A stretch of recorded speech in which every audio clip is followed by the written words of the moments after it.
Hello and welcome to Agriculture Live. My name's Rebecca Shields. I'm one of the directors of Agricultural Recruitment Specialists. You don't want to go anywhere. You don't want to miss this. It's a great episode. We're going to be looking at why veterans are a perfect fit for a career in agriculture. If you've got any questions or comments, please post them in the chat box and we'll get to them when we can. So over to you, Dawn. Would you like to introduce yourself and where you work? Yes, Rebecca. So morning. Morning. I'm Dawn Turner. I'm the CEO and founder of Stepway. I have a background in nursing and a criminology degree.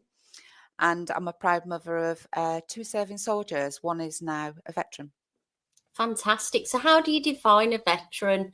Because obviously I'm not a military person, so you had to explain it to me. So just for people, in case they don't know, what is a veteran?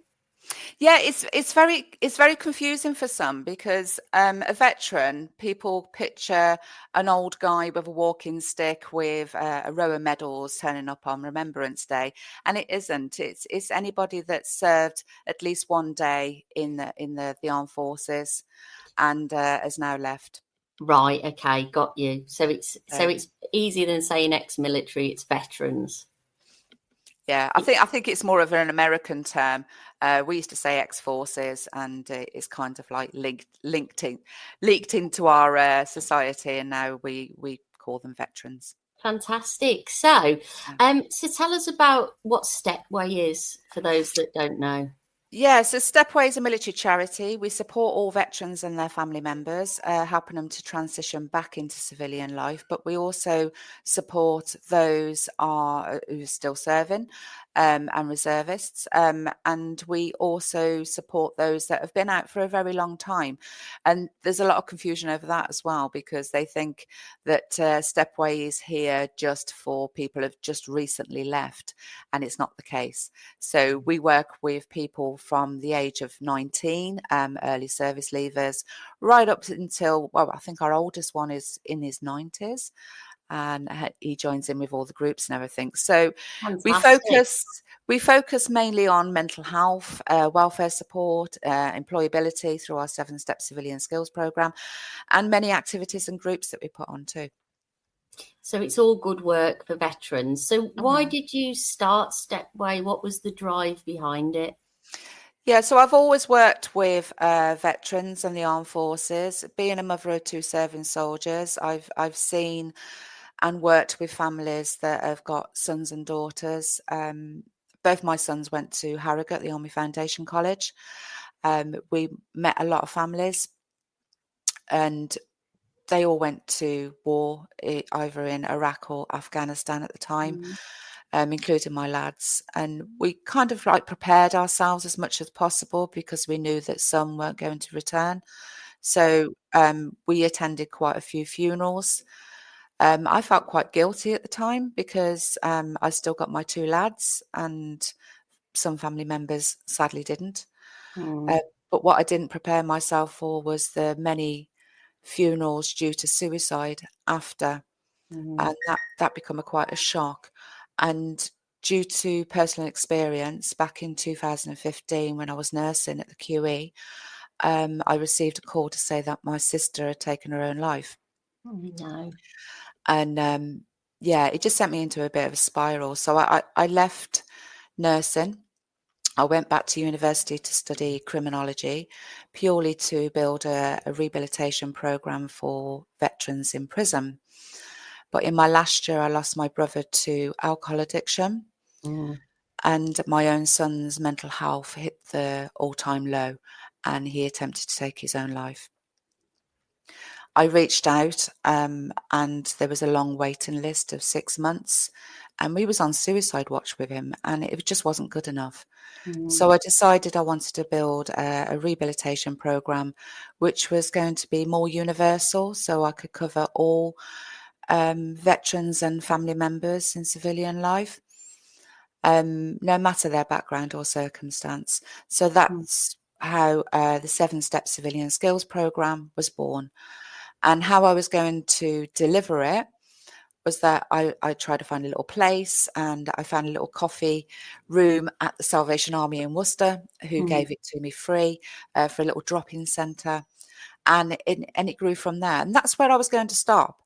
And then suddenly we had a wellbeing centre, and then it just went on from there. So to date, we've got 2 wellbeing centres. We've just taken over Link Nurseries in Powick in Worcester, which is promoting inclusive communities, breaking down those barriers between veterans and civilians, because a lot of people forget that it's not just the veteran, it's the family member too. So, we could support the family member, but we had difficulty referring them because it was very veteran focused in most of these military charities. So we had to tap in to the civilian side, and we had to find a place to do so. And so Link Nurseries is absolutely fantastic. We've got the facilities here, and supporting people going forward. But yeah, that's the reason why we started it. It's amazing, because you haven't sat in a problem, you've got into a solution and created something positive out of, heartache, which is admirable, really, Dawn. So well done to you. But so I take it mental health is like massive with veterans. Is it a big? Do a lot of people suffer? I think, saying that all veterans suffer from mental health is untrue. There's a minority of veterans that do suffer, mainly from adjustment disorder, survivor's guilt, PTSD. I mean, PTSD tends to be thrown around quite a lot, in saying that, people vision that all veterans have got PTSD and they're all, struggling and they can't work, and it's further from the truth. I mean, that there is a few that are struggling, but things can be put in place to make it easier. Fantastic. Okay, so tell us then about everything that Stepway offers. Okay, so our services, the 7-step civilian skills program, which I mentioned before, is based all around mental health awareness, the survival kit for Civvy Street. It leads on to healthy body, healthy mind. And then we break down those barriers to employment and education. Okay. And this is when we tap into you guys for support. Okie dokie. And then we've got the Banter and Brews. So the Banter and Brews, originally there was the drop-in centre, but it sounded a bit welfare-ish, and it turned a lot of people away because it was like, I haven't got a problem, I don't need to turn up to this. But as soon as we renamed it Banter and Brew and threw a free breakfast in, everybody turned up. Like, we had an influx of veterans and family members. It was great. So those Banter and Brews are all over the West Midlands and Worcestershire. We've got the community projects, which is the last kind of like step, which is breaking down those barriers between veterans and civilians. So everyone joins in. We've got the beekeeping project, the mushroom farm, the allotments, archery, foraging, bushcraft, you name it. It just keeps growing. And I mentioned about the wellbeing centres, and we do the mental health support and the wellbeing support there. And the Link Community Hub is bringing everybody together and, providing and delivering those courses and groups on a bigger scale for a bigger cohort. And we've also got the Prison in Reach programme. So we got there eventually. Well, I got there eventually. So we work in 6 prisons. We attend the Veterans Forums. We are now full members of COBSIO and within the Justice Cluster. So we work along the sides of OpNova, Care After Combat, SAFA. And so we're all joining forces in making that transition out of prison and back into civilian life a lot smoother, but also supporting the family members on the outside. So we're building a supportive network to reduce reoffending. There's something for everyone there, isn't there? Yeah, well, we keep finding missing gaps in provision, and we kind of like jump in with 2 feet, and then so it's a little bit crazy, but we've got a great team. It's crazy, really, because as a civilian, as I would be classed as, you think, thank God there's people that are willing to go and fight for us to protect the country and everything, but we don't think about what happens to them after, really, do we? No. So No. why do you think, people listening, why should we support veterans more? Well, I think veterans, I mean, they've served their country. You serve, you deserve. That's it in a nutshell, Yeah. and with their commitment and bravery that they've put in, we're all have the responsibility to support those people as they supported us and they fought for our freedom. Supporting them is all about recognizing their value, ensuring they have the tools they need to thrive after service. Mm, Because they don't want to ask for help because it's a sign of weakness, mm, and they've been trained not to show a sign of weakness. mm, So if you noticed in all our literature, we don't use the word help. We always use the word support. mm, And how I explain it to veterans that come along and say, no, we don't take charity. We don't want to ask for help. We don't need help. My mate does, but I don't, mm, and we say, well, we're not going to help you. We're going to support you. Now, when you're in the armed forces, you sometimes need to call in for air support, for instance, to be able to move forward and complete your mission. And it's exactly the same in civilian life. You need that mm, little bit of support to be able to move forward and complete your mission. And that's what mm. we're here for. Absolutely. So we're working in partnership together. We are. We recently signed the Armed Forces Covenant, which was Yes. great with your support. Why do you think, linking it back to ourselves, why do you think veterans could be good for agriculture jobs? Oh, they'd be amazing, seriously, because you've got military roles like mechanics, logistics officers, engineers, share many skills with the agricultural jobs. You've got veterans who are trained in problem solving, leadership, and working under pressure, which are highly transferable. Yeah, Would you I agree? mean, we have had success with a lot of our where we've had skill shortages, like with agricultural engineers, Yeah. where we've placed veterans because people are more open to that, and they've had amazing success, both the veteran and the Yeah. company, in terms of the benefits of having a veteran in the business. We found that we found it's worked, but what do you think are the transferable common military roles and skills that prospective employers could use?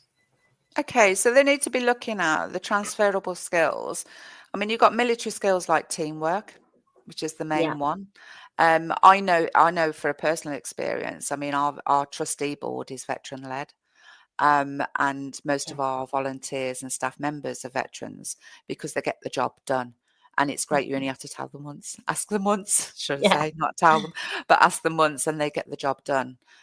So I've ended up with this military mind now that I think everybody's the same, and when they're not, it's like, oh, right, okay, I can yeah. understand your frustration when it comes to civilian life. Yes. Um, so yeah, so teamwork is a big one.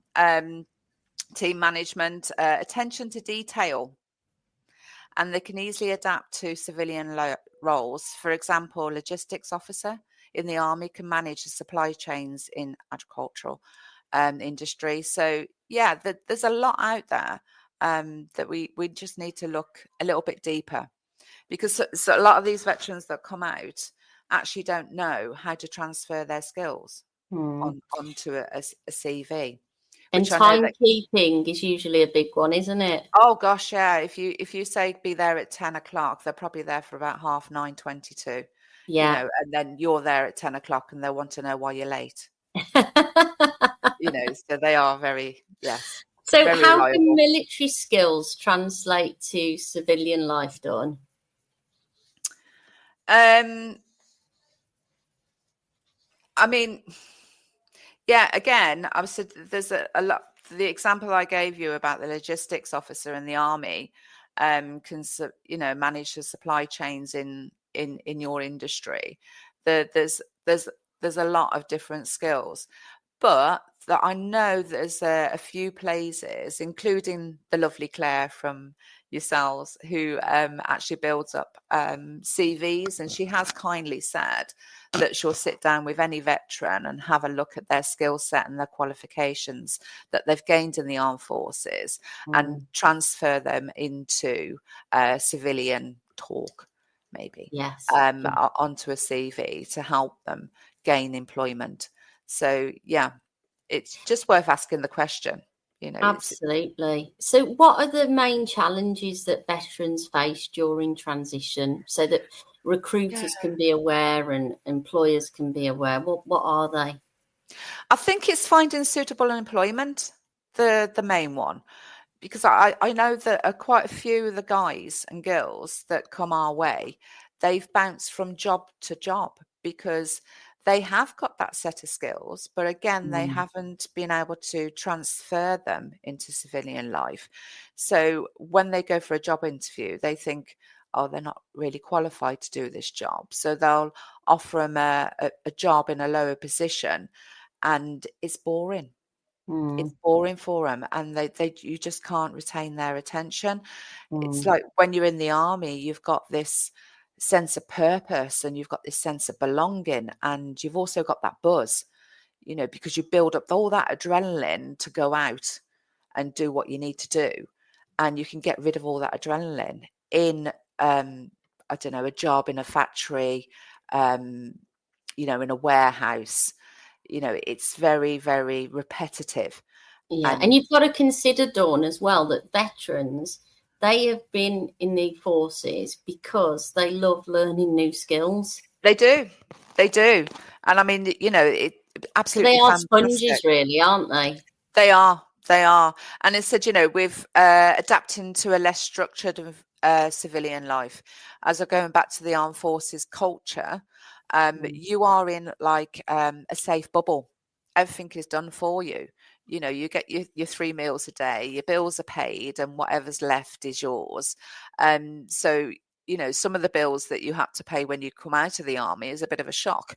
You've got to take responsibility for this and responsibility for that. And then if you've got civilians that are not actually working on the same page, and they may be 10 minutes late or a little bit, oh, I'll do that a bit later, or, that it can be quite upsetting, trying to adapt into that place, because they just miss that whole armed forces culture. And managing mental health and issues like PTSD. Now, as I said before, not every veteran is suffering from mental health, but you do get the odd few that are. But it's just recognizing that and being able to signpost them to the appropriate people that can support them through, and so they can retain their job role.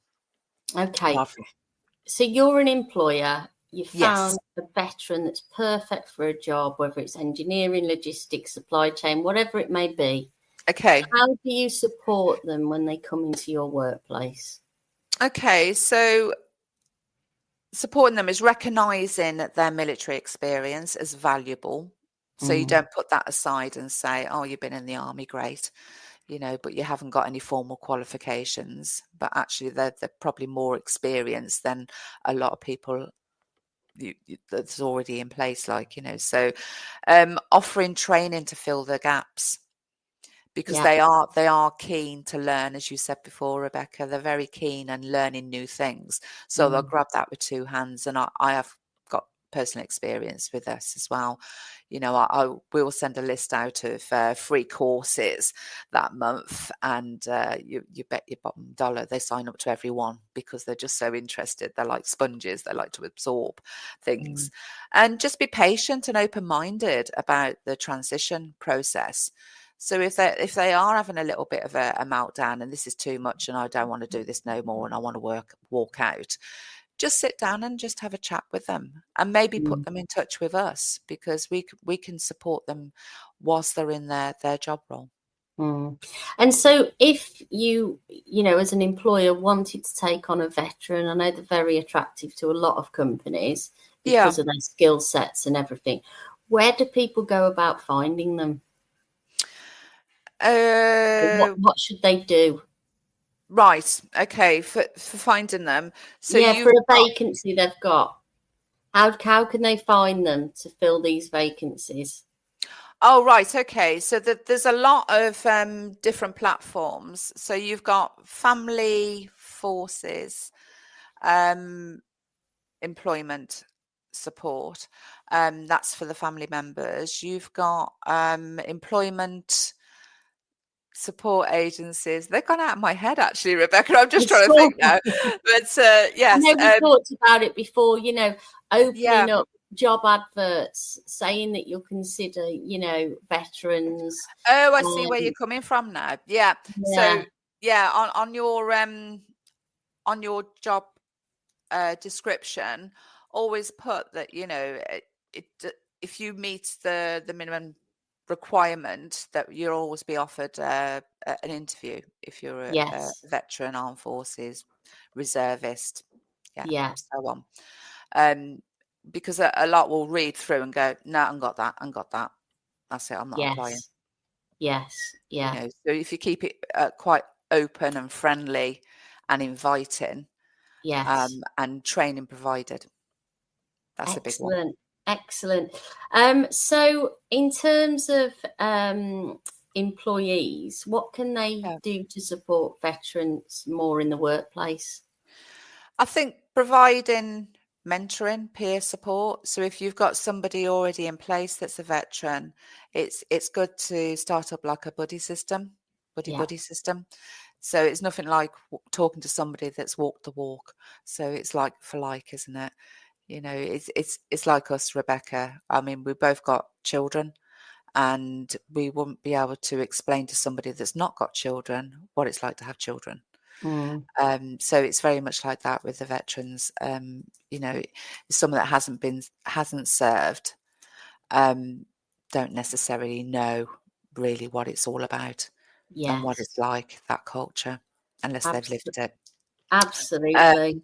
Foster an inclusive environment. Now we're both Worcestershire inclusive leaders, Yeah. so that's big on our list anyway.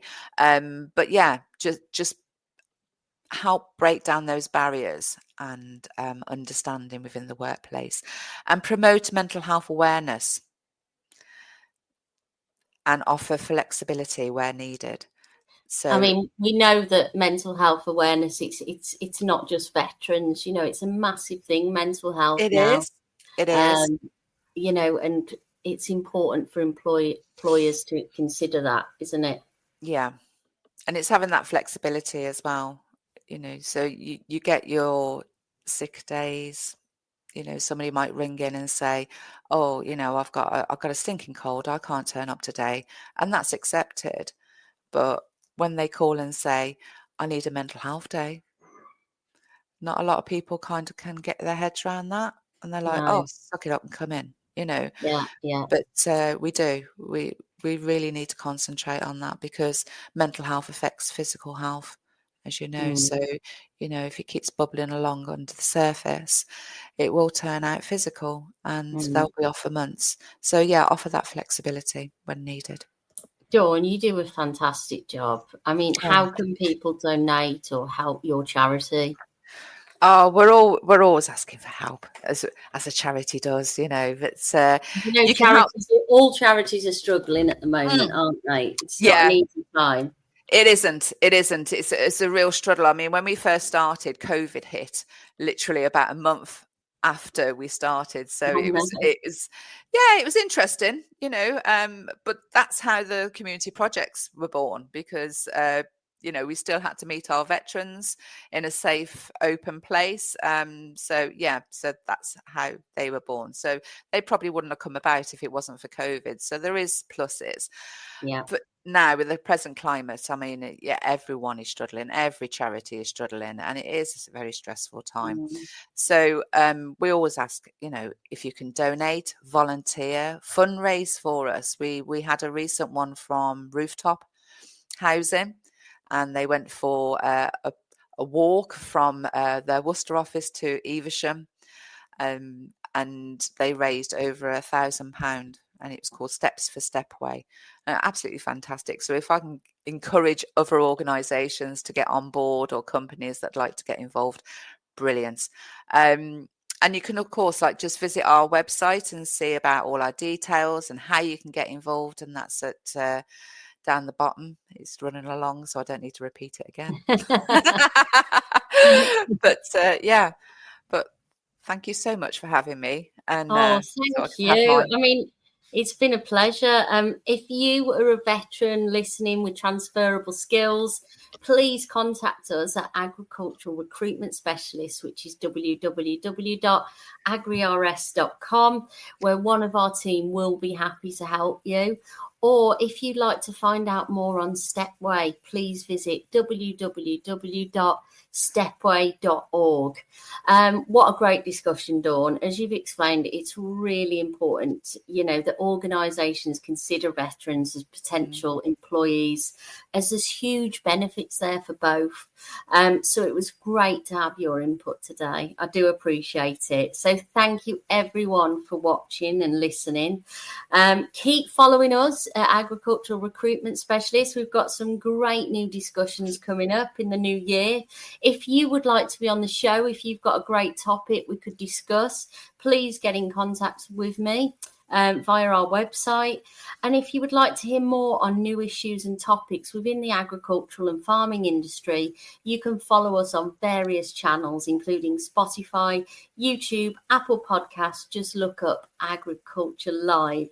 So that's it from me. Dawn, would you like to say goodbye? Yes, thank you for listening, everyone, and hope to catch up with you soon. Thank you. Take care. Bye-bye. Bye.